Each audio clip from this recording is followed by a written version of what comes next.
What's up, Coyote? Welcome back to another video. Today we'll be continuing with the series Coyote Reviews, the series where I give my brutal honest opinions on the latest games coming out. Today we'll be diving right in with Little Nightmares 2. Just a little couple things to mention before we get into this review, guys. It will be spoiler free, so don't worry about spoilers. And the game recommends that you use a controller when you load up the game on PC. And yeah, don't take this lightly, guys, because I usually see this, and I did see this as a, oh yeah, well, I'm just gonna play it on mouse and keyboard, I'm fine. But I got into this game, and yeah, definitely play it with a controller if you have one. I've got a Xbox One, so I just link my controller wirelessly to my PC, and it will save you a lot of frustration and deaths. And definitely, if you've got one lying around, play with one. If you haven't, you can actually play with a mouse and keyboard, but you will find the game much more frustrating. But anyway, that being said, guys, let's just jump straight into the review.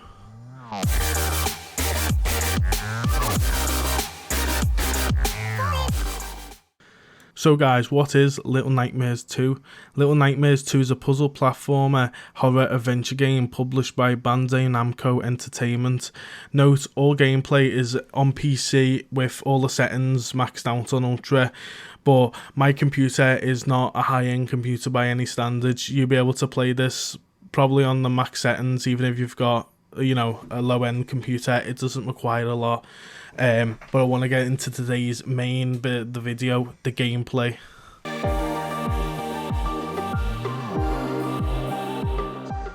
So guys, I know I've jumped into gameplay straight away, but I feel like this is going to be the main chunk of the video and what I want to talk about the most. But jumping straight into it, as I said at the beginning, the PC controls are terrible. Please bear in mind, if you are playing on the mouse and keyboard, you can rebind all your keys. But again, plug in that controller because you're going to have such a better time. And this links into my second point, the platforming. So being a platforming game, you will think it have really good platforming controls. You'd be wrong in saying that, because the platforming in this game is truly, I think it's awful. You'd be looking at stuff where you're going to jump to it, and then it looks right, you've lined it up, you know, you've done everything you can, you jump, and then the camera just betrays you and you fall to your death. Like, the way the jumps are and the way the camera angle is, it just doesn't sync up, and it could have been so much better. But if they put like a little bit more time into it, because it does like get you frustrated at times. You'll find yourself dying over and over and over again, and sometimes it's not even your fault, so that like frustrates you even more. You'd be really getting really aggy at this game, and you can't really help it. So that's a note I want to address. The platforming is definitely one of the biggest flaws to this game. There actually is quite a few combat sections in this, guys. The combat sections don't last a long time, but there's a lot of them, if I'm honest with you. Now, the combat is, I would say it's poor, but satisfying. So what do I mean by that? Basically, the camera angle again messes with you. Sometimes it look like you're hitting them bang on and it will miss.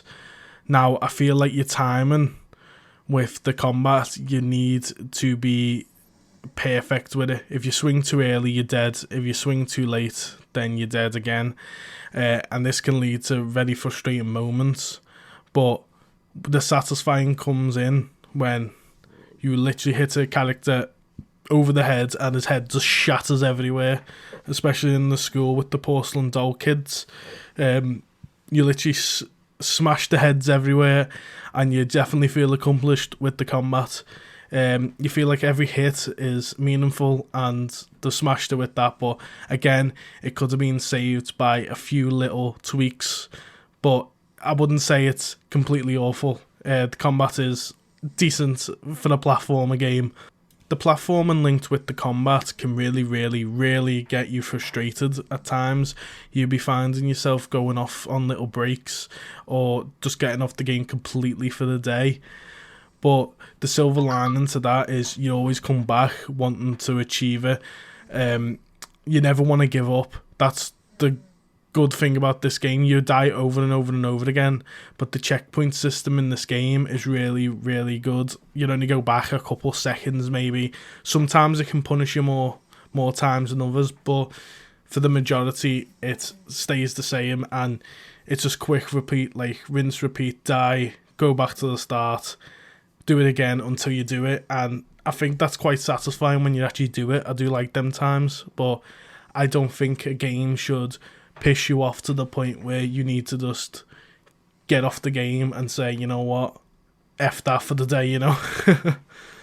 I know, guys, this review has been quite negative so far, but at this prime of this game is a fantastic, beautiful game. Now I want to move over to the positive side. Now all them negatives are out the way. So the first positive I like to say is the puzzles. The puzzles on this game, guys, are actually really, really, really good. It requires you to think outside the box. There was this one time where I was stuck for about, I would say, at least 20 minutes, where I had to put the teddies into the incinerator, and literally it had me puzzled, confused for a good half an hour, to where the point where I had to just take a chill pill, get back, and just like go away and think about it. Maybe I'm just a mong, but I like these type of games where it actually gets you thinking. It was a simple solution, so I was being a mong, but it was just note of one of the many puzzles in this game that can actually have you really thinking about something. So the puzzles in this game, yeah, they've definitely passed it. There's never a time where you just get past it within seconds. All of them require some sort of thinking, which is amazing. Now, guys, onto the main bit where this game shines, and that is the horror aspect, because remember, it is a horror. Now, this game will have you absolutely crapping your pants. It had me on edge from start to finish, except the TV bit at the end. The TV bit is it can shit you up a little bit, but you get used to it after a while. Anyway, especially the first half of this game, you will be absolutely on edge, terrified, and I don't really get that with horror games. I'm not trying to sound cocky or anything.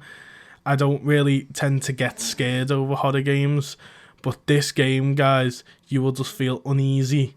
Like, the ambience of this game is absolute, words cannot describe. You've just got to go in and experience it for yourselves.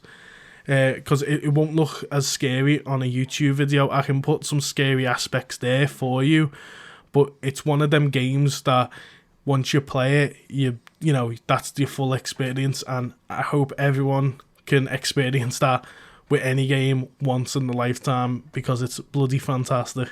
But it's not just the scenery and the ambience that have you on edge. The main scariness of this game, I feel, is the character designs. The character designs are one of the best character designs I've ever seen in any horror game ever. Like, these monsters, they are well thought out.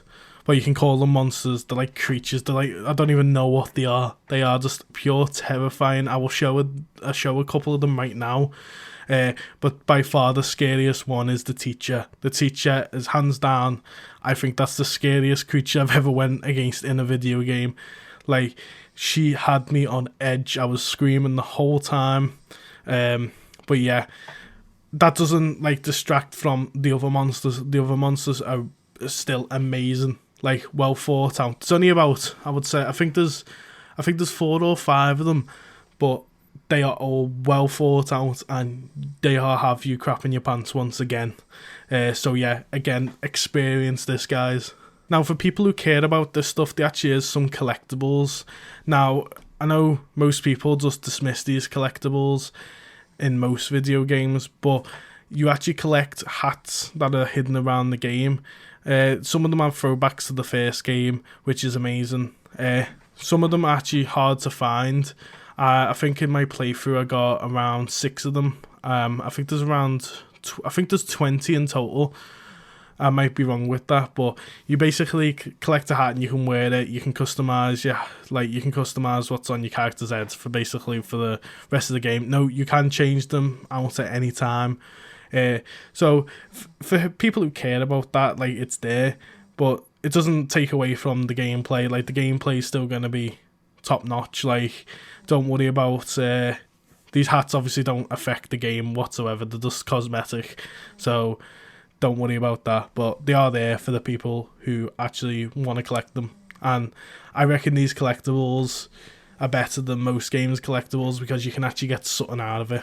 But yeah, it's there if you want it, guys.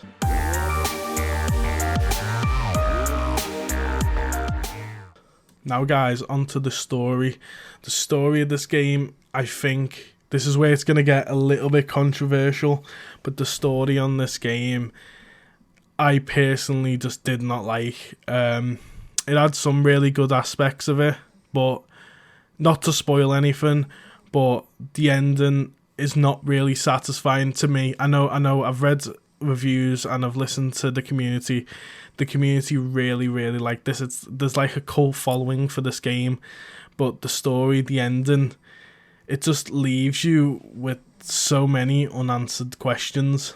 Now I know unanswered questions in stories some people can get, should really like, because it leaves you questioning the game.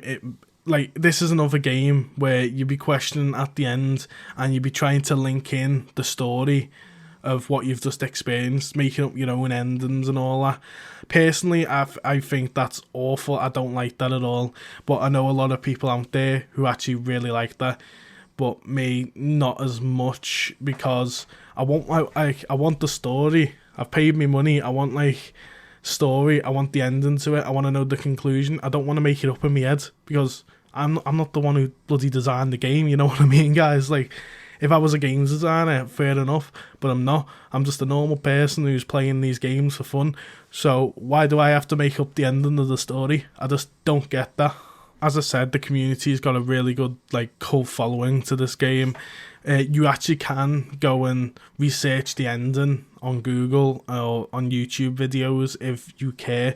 But again, I really don't like this, because why should you, after finishing a game, go and research on the game?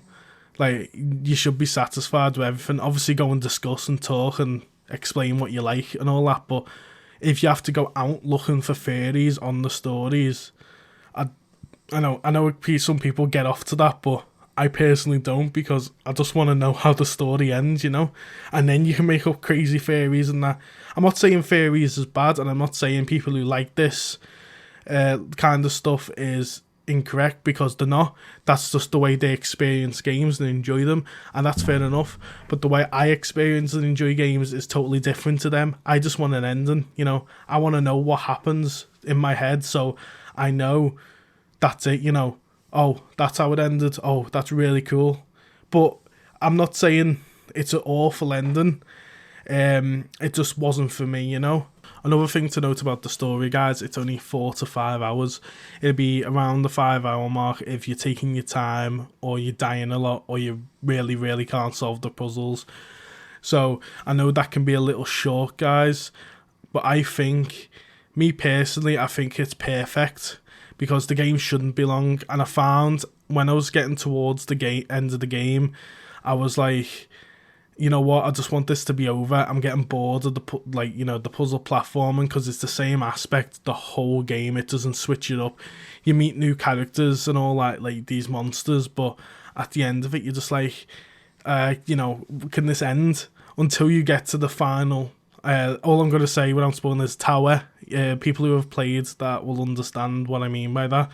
Once you got there, that whole I don't want to play this now goes away, and you feel refreshed. But it only lasts until you beat the game, so I still wanted it to end. Now, coming in at £25, yeah, £25 for the 4-hour game, or 4 to 5 hours. I think, you know what, I don't think that's worth it. I think they can get away with it, and they have. And I know there's a cult following that'll probably pay £50 for this game. But at 25 quid for the 4-hour game, that can be really criminal to some developers. But I think they can just about get away with it on this game, guys.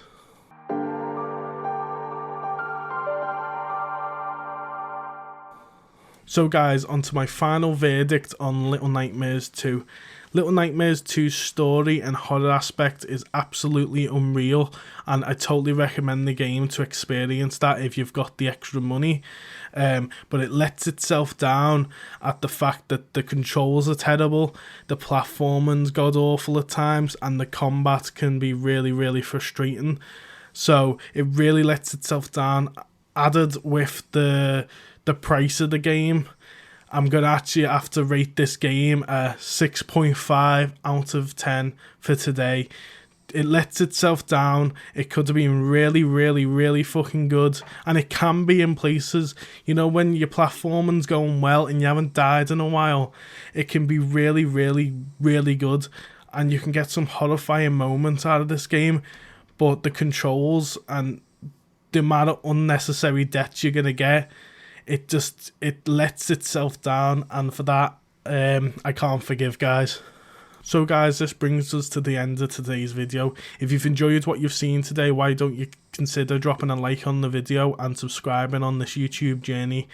If there's a game you want me to review, leave it in the comments down below, or there will be a poll going on my Twitter after this video is live, where you have a day to vote on what game you want to see next.